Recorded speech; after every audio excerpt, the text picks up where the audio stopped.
Welcome to the A Little Better podcast. My name is Daniel White, and this is week 2 of a series we're calling Trust Issues.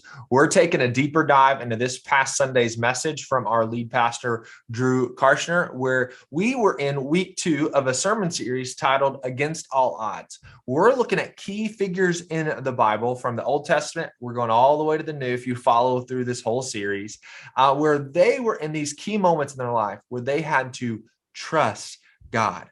And it seemed like all the odds were stacked against them. Well, in this morning's conversation between myself, Drew, and Brad, we're going to be talking all things about how can we learn to trust God better? How can we know God better? And why is it so important that God is actually for his own glory? And the invitation for us is not, God, will you be on my team? But actually, can we be on God's team? His invitation to us is join his mission, join his team, and not our own. It's a very challenging conversation, and I hope you listen all the way to the end. If you're listening to us on the audio version of the podcast, be sure to subscribe so you don't miss a single episode. You can find us on Apple or Spotify podcasts. And if you're watching us on the YouTube version, be sure to subscribe to the Northridge, Rochester channel. Hit that notification bell so you don't miss a single episode or conversation, because here on the Little Better podcast, our mission is to know Jesus better, and by the power of his Spirit, be a little better. If you have any question, comments, or thoughts, you can drop those. You can send us an email at podcast@northridgerochester.com. I hope that this strengthens you and challenges you to be a little better. Let's dive in.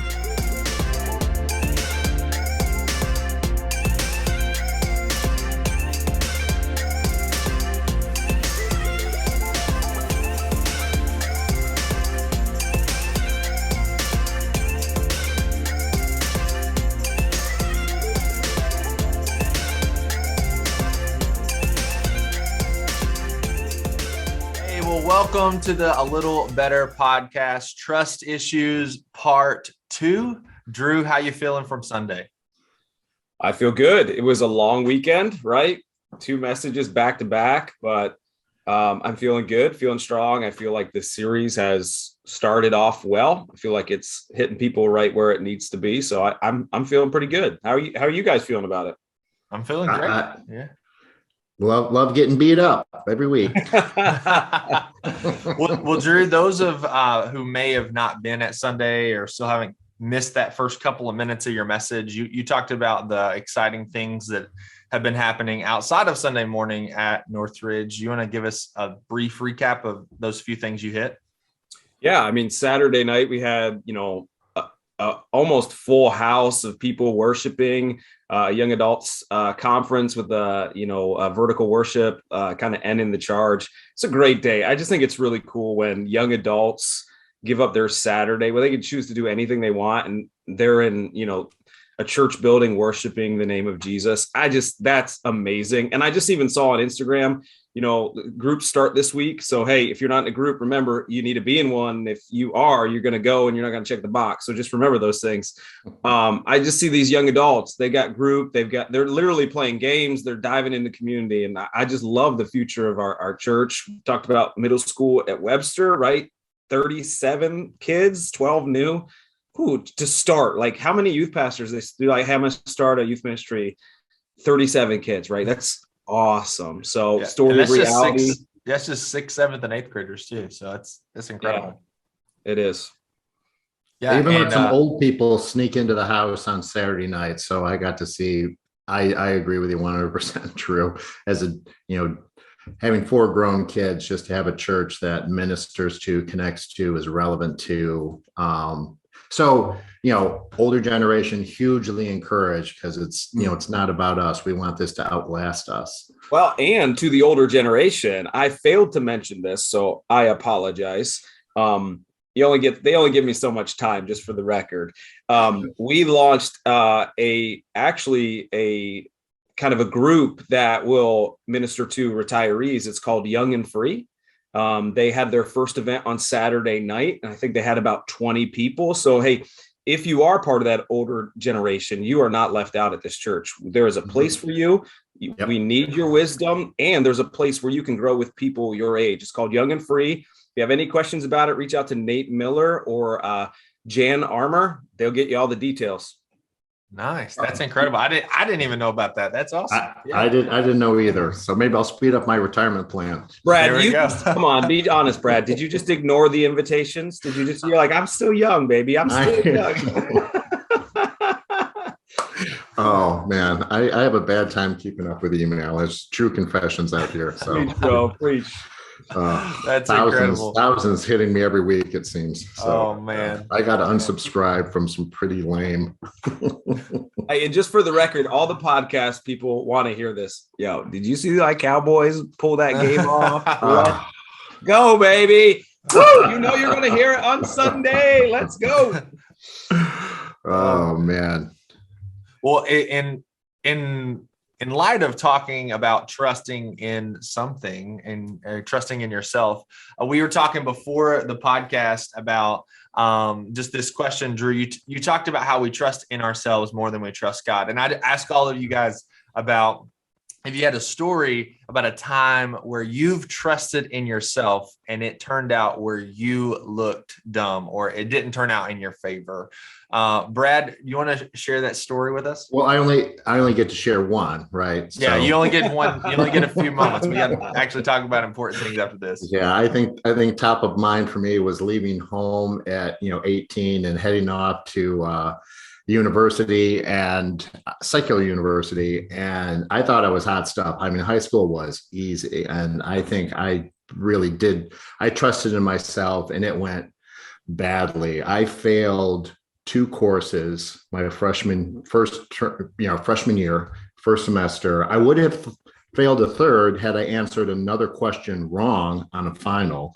And the night before that final, I was playing Dungeons and Dragons. So I was not on a wise path. I thought that stuff was going to be easy. It was not. I was humbled. And actually, it's interesting because then my sophomore year, I decided to take a detour and I went to Cedarville University, actually, a Bible school, because I just wanted, to really, get a better handle on my Christian life and some intentionality, and then return to school. And I did finish up my engineering program, but freshman year did not go out as I planned.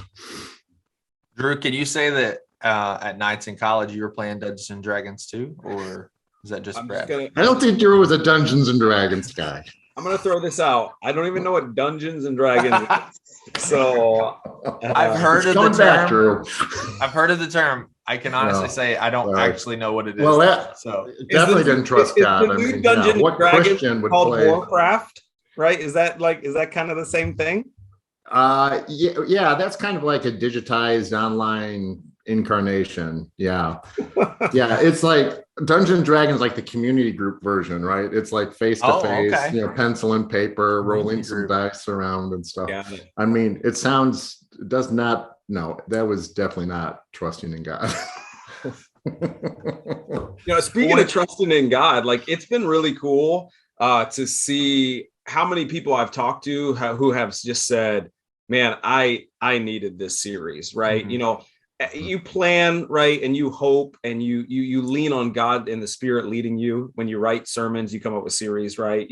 It's just really cool when God paves the way. I've talked to people who might be losing their job. I got an email from somebody yesterday that their husband was diagnosed with lung cancer, and so in those moments, it's so hard when fear. We're going to talk about it this week. Fear comes in. It's so hard to trust God when then fear is overwhelming you. Right. And it's just been cool to see how the Spirit of God is working in people, and he's doing things that we can't do. Right. You preach a message and you pray that it works, but God is just using some of these stories, and it's been cool to hear. Yeah, absolutely. One of your points, Drew, in your message was learning to recognize God, like recognizing God's who he is and his place in our lives. And the question was really brought to my mind. And even you brought it up of, in the planning, we just lean on God. We trust his voice and his direction. What are some ways that we can learn when it is God's voice speaking to us in our lives, that he is nudging us and it may not be a logical decision? Like you talked about, like somebody saying they may need to step away from their job. Like that doesn't make any sense, right? Especially if you don't have something lined up after. Like how can we learn when to listen to God's voice in our lives? What are some ways that we can do that? I'm glad Drew's answering this question. Well, I think it's a lot of things. I don't think it's just one thing. I think there's a lot of things that you can do to help you with that. One, you got to get familiar with God's voice, right? So it's spending time with him. It's reading his Bible, knowing what his voice will say and what his voice won't say. I think those are huge guardrails. Like God's not going to call you to do something that goes against what he says in his word, right? So you got to get familiar with his voice. And I feel like the more you listen to his voice, the easier it is to hear his voice. But also, I think this is where community groups play a huge role. Yeah. Like ask somebody, right? Hey, I feel like God's leading me to this. What do you think, right? You're a godly man or a godly woman. Speak into what I'm thinking I'm going to decide on, right? So you got, the scriptures, you got prayer, you got to get familiar with God's voice. You got the people of God to help you navigate decisions, right? There's been times, you see on the news, people say, God told me to do this. Yeah. If they had friends that were godly people that they asked, they probably would have been like, dude, you're crazy. God's not calling you to do this. And don't get me wrong. There are times where God calls you to crazy, right? Build an ark. And there are times where you got to, hey, this is what God's called me to do. And I've dug and I've taken the time to listen. And I know this is God's voice. But that comes over a time of walking with God. That doesn't happen like the first time God speaks to you. It's like, oh, so I think there's a lot of things that you can do to protect yourself from yourself. And your emotions, your gut, your logic, right? But at the end of the day, you got to know God's voice. Yeah, that's good. I've heard it said before, like learn the process of making decisions, or the process of like leaning into God, and don't worry about so much of that mountaintop moment of like, now it's time to make the decision. Because once you get to that place, if you've had that sound pattern of just that process of making decisions, because even if we look at Jesus's life, every time there was like this pivotal moment, he got alone with the Father before he chose the 12, before he went and did ministry, he was in this pattern of being with the Father, being in this dependence upon the Father. So he had this pattern in his life. And when pivotal moments came, he was able to make the decision that followed what God, the Father, wanted for his life. And that's exactly what you're saying. It's like, we need this pattern in our life. It's not just when everything comes down and it's like, oh no, I got to make a decision in my life. I better go to God now. It's more of this every day in and out, like being with the Father, at least leaning on him, listening to his voice, and learning what it would say, because he's never going to point us in a direction that goes against his word and his will. But you were absolutely right in the sense of, there's a lot of people that do things and make decisions in God's name. Right. Well, I think one of my fears for this series too, as we look through each person, like we're talking about big moments in their life. Yeah. But if you study these guys deeper, right, you'll see a history of them obeying God in the small things before they ever got to the big things. Like, let's go back to Noah, right? It said, when it described Noah, he was righteous. He walked faithfully with God. Right. And so many people think God only speaks to us when he needs us to build an ark for a huge flood. No, God speaks to us in the small things before he ever really gives us a big thing. Because if he can't trust us with the small things, why is he going to ask us for the big things? And so I'm afraid that some people hear the series like, okay, I got to listen for God's voice for him to do something dramatic in my life. No. Do the little things. Trust God with the little things, the little, like, hey, obey me here. Right. Obey me in your marriage. Obey me in this choice at work. And you might get to the point where you got to build an ark, but that might never come. Right. Yeah. And it's the same thing for Joshua. I don't know exactly how many years he was second fiddle to Moses, but like, Moses took him along on every journey like that. mountaintop moment, getting the 10 commandments, like Joshua's hidden in the cleft of the rock. And like, he's just with Moses and these key leadership things of just walking beside him, having, very little leadership pressure because it's like, hey, it's Moses. Moses is the guy, like, I'm just back here. And then it's Joshua's turn years and years later in that moment. And so he had a history of being close and walking close to God and godly people like Moses, which led him in that moment. That's so good. I was thinking about this too. Like, maybe you guys can think about this. I was thinking about, like, in my life, what are the little things that I don't trust God in, right? Where I don't.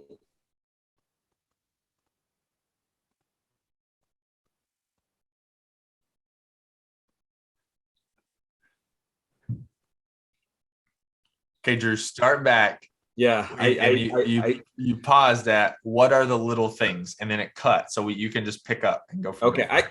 For the record, I just want everybody to understand this. I am literally sitting across this, like there's 50 feet from Dan. Not even. There's probably like 12 feet between Daniel and I, and somehow the Wi-Fi hates me. It hates me in the church. It does. I had to move from my office. Scott, if you wonder why I'm in your office, it's because I'm trying to find the Wi-Fi that is escaping me. Anyway, back to the question. I just thought you were there because those books made you look smart. Yeah, it's going to take a lot more than scholarly Phil to do that, right? So my question was, right, like, okay, we often jump to the big things, but like, I think we got to start with the little things. What are the little areas of my life that I don't trust God, right? Where I compromise, where I take corners, right? Mm-hmm. Yeah, I agree with that 100%. That's by far the bigger challenge, right? And it's a marathon.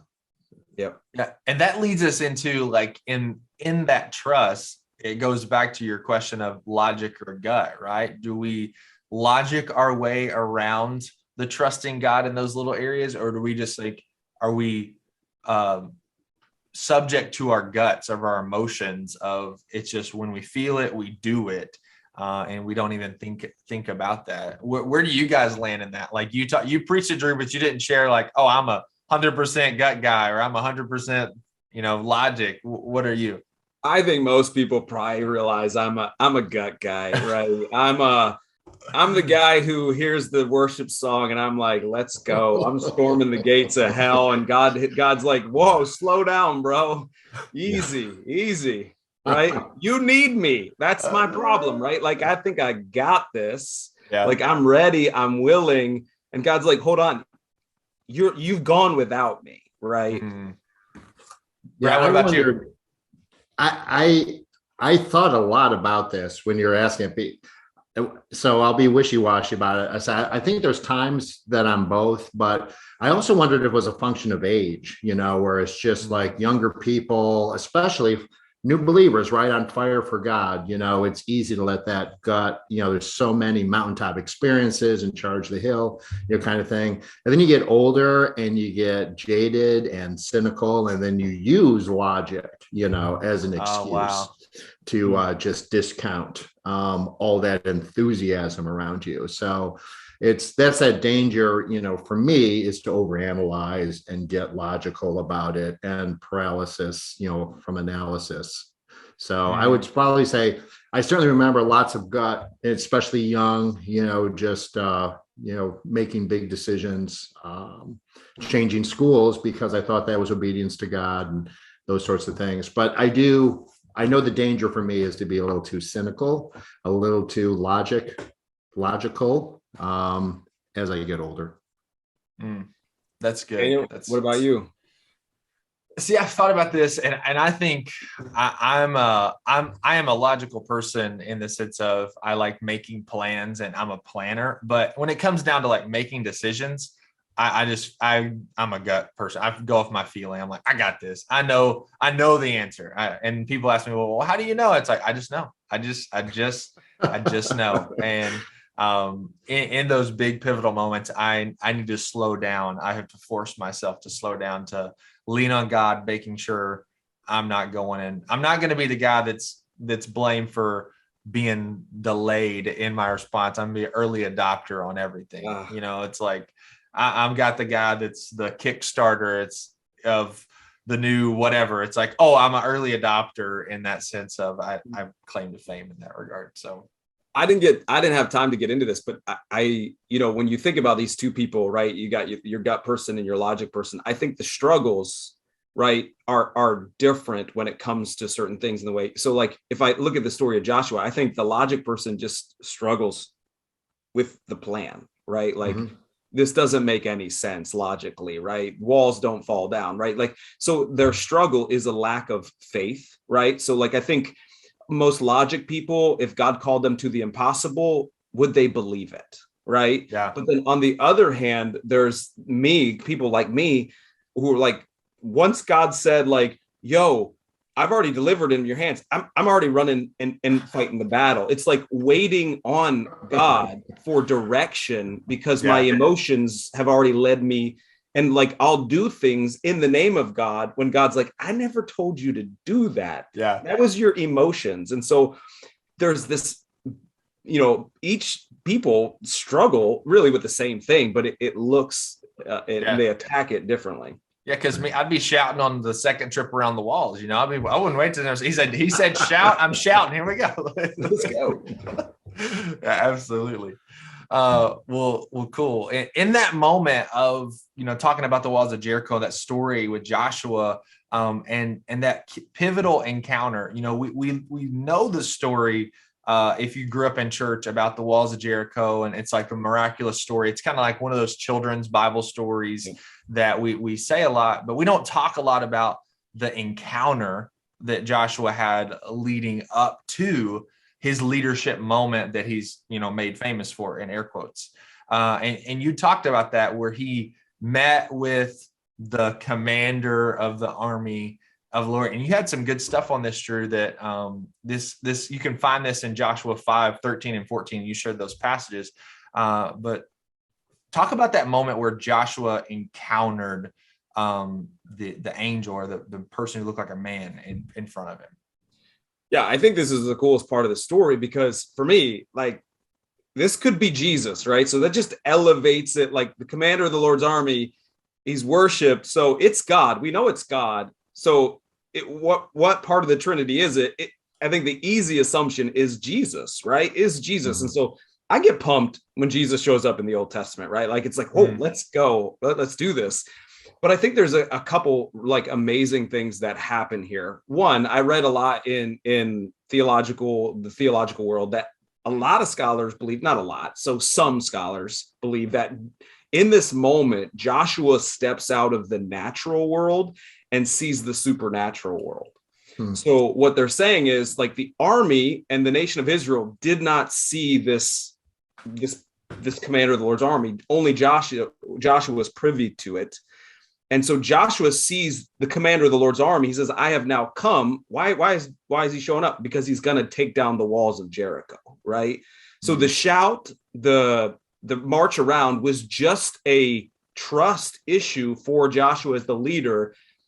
And the commander of the Lord's army and his army took the walls down, right? And so it's pretty cool how some scholars believe that. But I just think it's a super amazing part of the story that we never look at.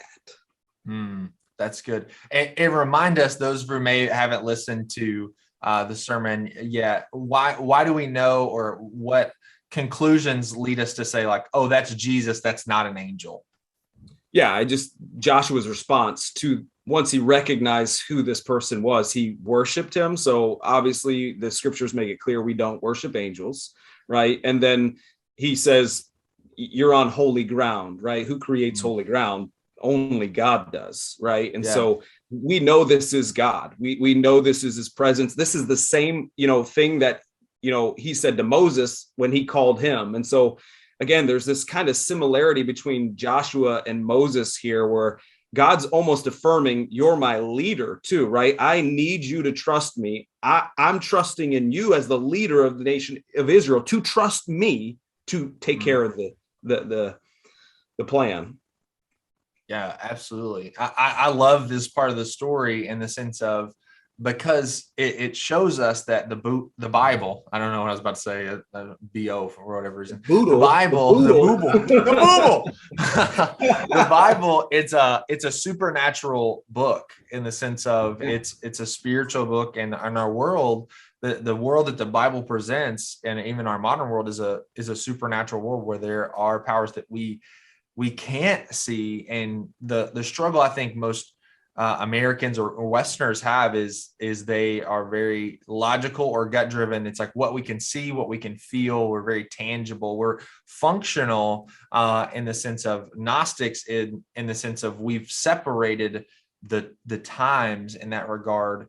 And this story draws us back into this trust of we're trusting that God is actually engaged in our lives and in our world. Because if he wasn't, then there would be no need to like, it would be illogical to trust in him. But if he's engaged in our world, if he's active, then it makes perfect sense to lean on him even when it doesn't make sense. I love how you just slipped Gnostic in there. Yeah, just drop that theological term right there and leave it. Yeah. Hey, you paid for that education. Better get something for it. That's right. Hey, this is a guy who threw an incarnation in here earlier. So, I mean, yeah. Think about this too. This is something that I didn't say on Sunday too. Think about how amazing God is as he slowly works with us, right? He could have easily just waited till Joshua got to Jericho and said, hey, here's the plan. You got to trust me. But he shows up early, right? He shows up before he ever asks Joshua to do something crazy, and he gives him a glimpse of who he is. And I think that's really important for us to know is God is willing to earn our trust. He's already earned our trust, right? If you I'm going into, week 3 a little bit, but like the proof is already in the pudding with God. He laid his one and only son down for us, right? And for Joshua, God goes and he meets Joshua right where he's at before he asks something. Why? I just think that's really important. And I think it shows us the trajectory of like getting to know God is really important in the journey of trusting God. And God's okay with that journey. He's okay. He's patient with your lack of trust because he wants a relationship with you. And he knows like, hey, when you know me, you will trust me. Yeah. It's also God's individual dealing with each of us, right? That's what Joshua needed. That's how God coached Joshua through the journey. And so for me, I mean, if I need an encouragement, things will happen. But if it's a matter of silence and trust, because I've got God's word, it hasn't changed, and God doesn't need to speak, but he needs me to trust. It's a very individualized plan for each of us and how God carries us through. Yeah, for sure. In our lives, God is dealing with us. It's very almost tailored in some aspects. But what are some, you guys shared like reading scripture, but what are some ways that we can grow in our knowing who God is? Because that's one of our recipes for growing in our trust. In the same way, Drew, you compared it to other, worldly relationships, friendships, marriages. It's, we don't throw all of our trust, I'm sure you didn't with Ashley the first time you said like, you have my full trust first time we meet. It's the same with probably all of us, but it's in our growing relationship. What are those ways that we grow in our relationship with God in knowing him?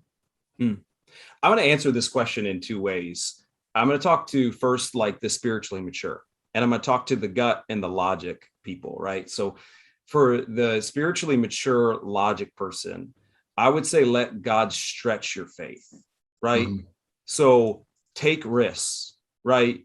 Do things that don't make sense that you feel like God's calling you. I'll give some examples, right? Like generosity, I think, is a way where a logic person can stretch themselves and just like, man, give where it hurts, where it doesn't, like this, I shouldn't, like, and watch God provide, right? Like I've seen that in my life, right? Let your faith be stretched where it's not dependent on you making sense of a plan, but you believing God will come through when the plan doesn't make sense.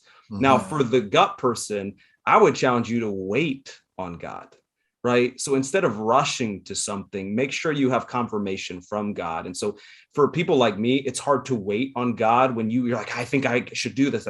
You need confirmation from God first. And then for the new believers, right? Get in God's word, right? Like, it is amazing. And if you want to know God, there's no better way than reading his word to you, right? His revelation. Some of you are waiting for God to speak to you. He's already spoken. You just got to read it. And so read it out loud if you need to, hear his word. Yeah. Or listen to it in the car ride. Like after you listen to our podcast, of course, right? Audio Bible play, right? Like spend a year, read the whole Bible. I'm telling you, that's how you get to know God. Yeah. I love it in the sense, Drew, I've heard you say one time, like a lot of Westernized American Christians know all the theological jargon and information that they, will need for their entire life. But what we need next is actually to activate our faith, and active believing faith of actually going and doing something. I love the way you answer that question, not just, well, read your Bible more or pick up a systematic theology textbook, but take that information that that is true about God and put it into work in your life. Be generous, be full of hospitality, invite your neighbors over, do the things that God has asked us to do in his will and his calling for our lives is to be like him and do what he did. And so let's, put your faith into action and see how God works through the midst of it. So Daniel, your original question was about how to grow in, how to grow in knowing who God is. Yeah, I so for me, my life verse is 1 Samuel 12:24, but be sure to fear the Lord and serve him faithfully with all your heart, for consider what great things he has done for you. So for me, it's just that dwelling. I know, people can keep journals of answered prayers, just to look back and just to rehearse, all the ways he has come through. And, and that's plural, what he's done for you. So you can look around too. There's other people at Northridge and see all of their stories and just the ways that God has come through, and say, I don't think he's going to stop coming through. He's going to continue coming through.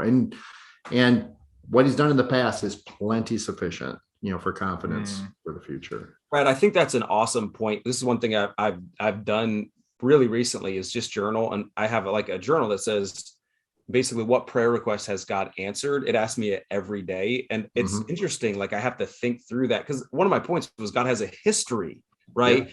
And I just don't think, as parents, as grandparents, we talk to our kids about the history of God's faithfulness, right? I want my kids to know, hey, did you see what just happened? That was God providing for us. That was, I think as parents, as grandparents, we've got to, and as a community group, right? I think this week as a community group, one thing you could do is just talk about how you've seen God be faithful in your life, his history in your life, right? That we don't do that as Christians enough, where we talk about the faithfulness of God, where we instill it and we share stories with our kids of look what God has done, and build that trust. A lot of trust is built just from the history that God has already done in our lives. Yeah.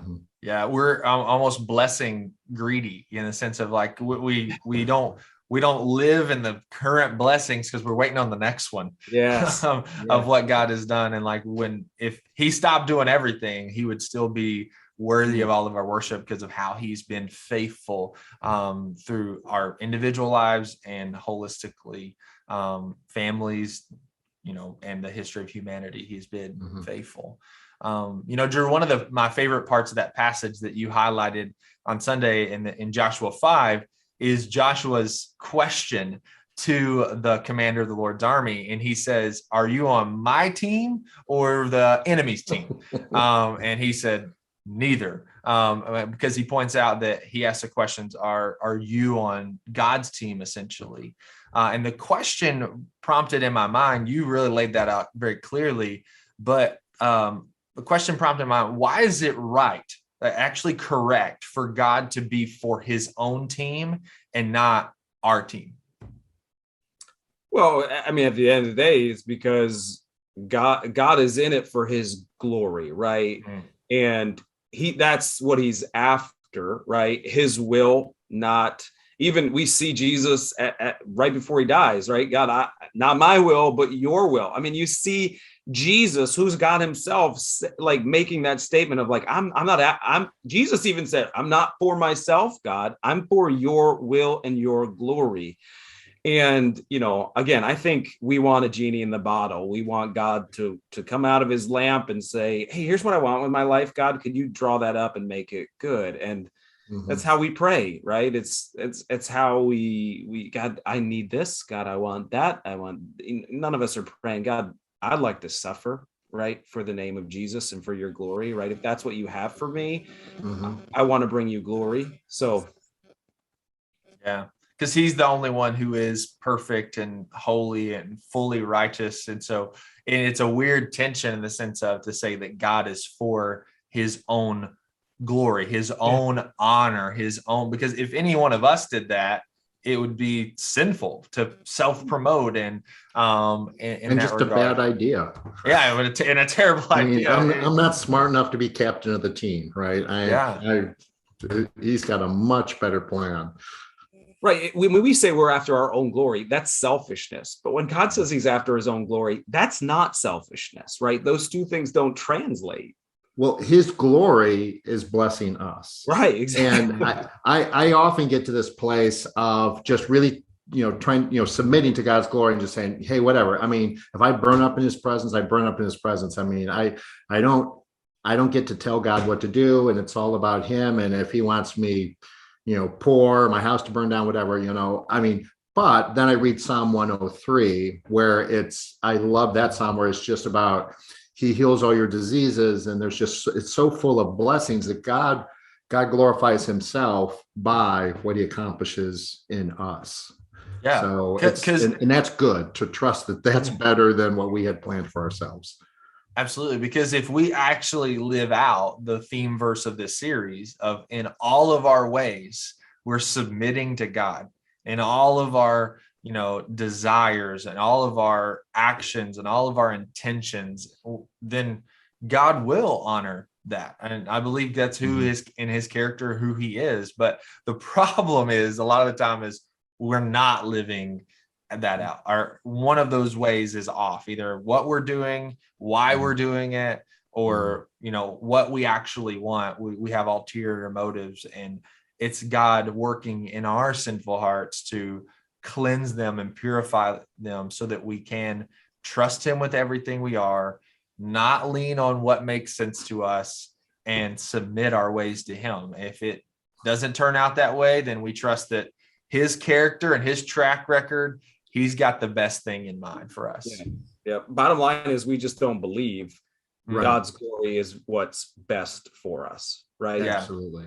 That's the trust issue, right? At the end of the day, that's why we don't trust God fully, is because we believe our glory will make us happier. And it's false. It's the biggest, it's a great lie. If we give God glory, it's what's best for us. And we have to learn to trust that. Yeah.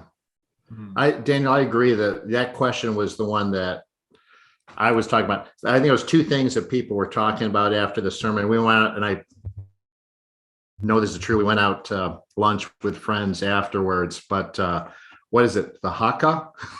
The haka. Is that what it's called?